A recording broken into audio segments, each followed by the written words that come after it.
The NHL is horrified of this as Leon Draisaitl and Connor McDavid get a little help from their friends, and the Oilers' depth is far too much for the LA Kings to overcome as the Oilers, yet again in the first round of the Stanley Cup playoffs, defeat the LA Kings. All that and more today on Oilers Digest. We'll break down why this one is the most impressive out of all four of the Oilers' first round series wins against the LA Kings and what is ahead for this team as they look to build upon this and again get to the top of the mountain, something that they were missing last year. But 75% of you have not yet subscribed to the channel, so if you're looking for anything Oiler related, you have found the place here, folks. If you're new to the channel, Oilers Digest is the place to be, so hit that button down below to get any and all Oiler content. But without further ado, let's get into the action last night for your pleasures. Yes, round 4 between the LA Kings and the Edmonton Oilers. We'll sort of break down the year-by-year history. 2022, the LA Kings face off against the Edmonton Oilers, and the Oilers taking this one in 7 games. You thought, okay, was this a one-and-done situation? No. Twice in 2023, the Oilers, off of a late goal from Kyler Yamamoto, and the Oilers take this one in 6 games. Well, you think, well, third time's the charm here for the LA Kings, right? Nope, incorrect. The Oilers over the LA Kings in 5 games, and as the pattern follows, 7-6-5. You'd think, oh, could it be a sweep this year? Nope, but wishful thinking, right? But still, the Oilers overcoming the LA Kings yet again by taking this one in 6 games there. The LA Kings hating the Edmonton Oilers. I'm sure if I were an LA Kings fan, I would not want to see this franchise once and for all. But the Oilers' depth finding a way to step up in key moments last night for the team. Not just the depth, but also goaltending and just everybody contributing to a team win. Wasn't the prettiest win, but if is it Oilers hockey? If it is pretty, no, they like to do things the hard way sometimes, but sometimes that's the most interesting way to do things. As the Oilers take this one 6-4 and win the series in 6 games, advancing to round 2. Just taking a look at the scoring summary here. Quinton Byfield opened this one up. I mean, it was just hockey on steroids there for the first 6 minutes, with goals from Quinton Byfield, Adam Henrique off of a deflection from Connor Brown, who had the best game in an Oiler jersey during his Oiler tenure, made it 1-1. Brant Clark from Philip Denoy made it 2-1, and then Ryan Nugent-Hopkins on the power play there. The quick trigger from Ryan Nugent-Hopkins from Connor McDavid, making it 2-2, and then Zach Hyman off of the face-off win there from Ryan Nugent-Hopkins back to Darnell Nurse. Nurse just throws it on net, and Zach Hyman, the forceful man that he is, gets a stick on it with the deflection. The Oilers, it was all Oilers from that point on, with Darnell Nurse and Trent Frederick getting his first goal as an Edmonton Oiler. The whole building just erupting for that. Trent Frederick showing some love to the Oiler crowd earlier on in the series after Game 3. They're called Rogers Place Hockey Heaven, and then Jordan Spence, before the second period was over, managed to try to get the Kings back into this one, but again, it was all Oilers from the second period on. But Anze Kopitar making things interesting there with 55 seconds left in the game. The net empty there. Darcy Kemper on the bench, but again, Connor Brown sealing the deal there for a 6-4 score, and the game set in match for the Oilers over the LA Kings. They're just a fantastic hockey game, top to bottom. Like I said, it wasn't the prettiest Oiler win, but yet it was the most impressive out of all of them in this series. There, they hunkered down. They showed what Oilers hockey could be. Again, the flashy, run and gun style. Sometimes that's not Edmonton style. Sometimes you have to lock it down and, take what you can get. But the depth, folks, the depth is, again, why this is one of the scariest teams in the NHL with all the momentum there. And they are not relying on Leon Draisaitl or Connor McDavid here from the Sportsnet Stats Twitter account. Tonight marked the most goals scored in any game by the Oilers, where McDavid and Draisaitl had 0 even strength points regular season or playoffs. McDavid did have the 1 assist, but it came on the power play there. So them shouldering the load for the past 3 years against these Kings, the rest of the team decided to say, hey, you know what? We got it from here. You don't have to worry about us. Just, show up, later on down the road when the Oilers will need Draisaitl and McDavid to take over games there. And from McDavid, showing some love to his team. We got offense from all over the lineup today. It's great. You need that. You need different guys stepping up. I thought Connor Brown had his best game as an Oiler. Maybe. He was fantastic. Pickard, obviously, you go down the list. We had guys step up. It wasn't our best, but we found a way tonight, and that's what good teams do, and Darnell Nurse adding on to that. The whole experience of the team. It's the oldest team in the NHL, so of course lots of experience to pick their brains from when it comes to Connor McDavid, Corey Perry, Adam Henrique. The list goes on and on. These guys have some veterans on this team, and sometimes it's a good thing, and sometimes it's a bad thing. The deeper you get into a playoff run, and Father Time is always undefeated. But Darnell Nurse says, I think that's a lot of experience all built into one, not just from the series, but from series in the past. This is a resilient group, a group that believes no matter how far or how much we're pushing, we can find a way to win. This series was a testament of it. And Darnell Nurse getting the second star of the game with a goal and an assist with 25 minutes played.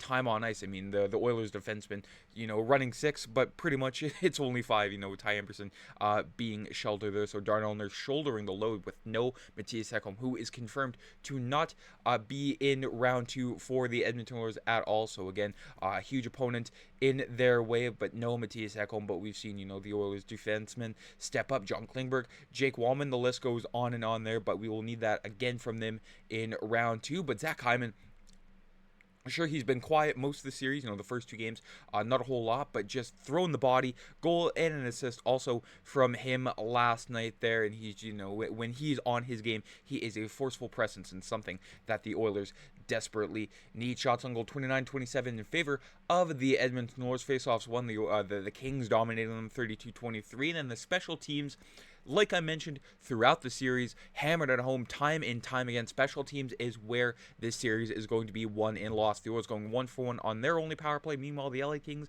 going 0-for-2 there. The Oilers, after letting Adrian Kempe do whatever he wanted to the Edmonton Oilers, all the time and space to shoot the puck on either Stuart Skinner or Calvin Pickard, the Oilers found a way to neutralize him, and that was just a key turning point of the series. You could list many things that would be the turning point in the entire series. So you can go Jim Hiller's challenge, Evan Bouchard's tying goal. The list goes on and on there, but the Oilers found a way to dig in, as Connor McDavid loves to say, and found a way to get it done. And just looking at the hockey stats right here, Connor Brown was the most noticeable Oiler from start to finish last night. Again, best game as an Oiler. John Klingberg, phenomenal once again coming into the lineup in Game 2 there.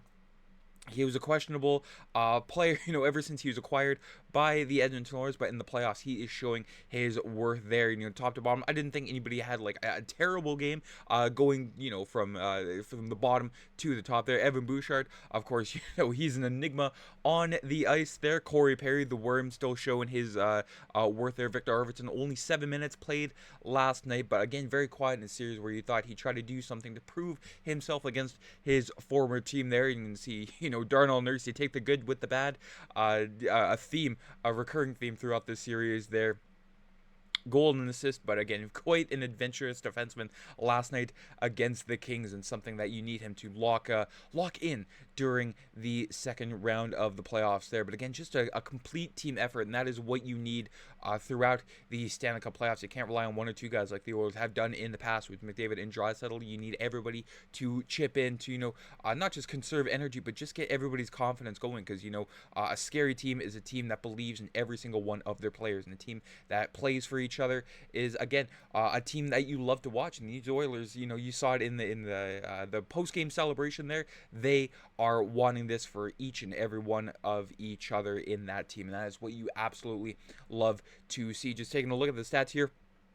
Again, nothing but depth for the Oilers. Connor Brown, 3-point night. Darnell Nurse, fantastic game offensively. Defensively is a different question, like I just mentioned. Ryan Nugent-Hopkins, the gritty veteran, doesn't look like a veteran, but he's been there a long time, and he's seen a whole bunch of different variations of these Kings teams here. But again, 4-for-4 for Ryan Nugent-Hopkins over the LA Kings. Again, top to bottom, it doesn't matter if they had a quiet game. Of course, you saw Victor Arvidsson 7 minutes, but everybody contributed in their own way, and that is again just something that the NHL, the rest of the, not just the Western Conference, but the Eastern Conference, something that puts the league on notice there. And you could disrespect Cal Pickard all you want there, but this team plays very confident in front of him as he puts up an 8.52. Sure, not the sexiest stat line here for Cal Pickard, but he had some key moments in last night's game. A couple key stops there on Warren Vogel there. death taxes, and Warren Vogel not being able to cash in on any of his breakaways there. We saw it with the Oilers, and we saw it last night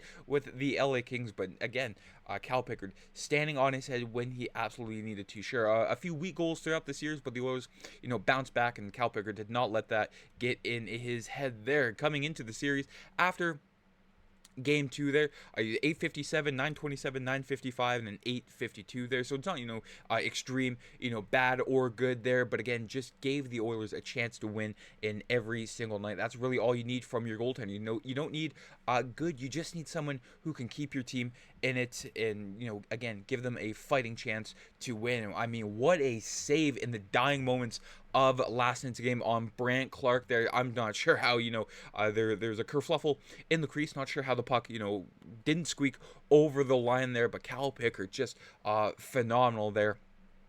Big saves in big moments. And, Cal Pickard going into round 2, he said, the getting an opportunity is one thing, but seizing it is another. And I think that's a very powerful quote. I mean, it makes me want to run through a wall just for him to. That is my goalie.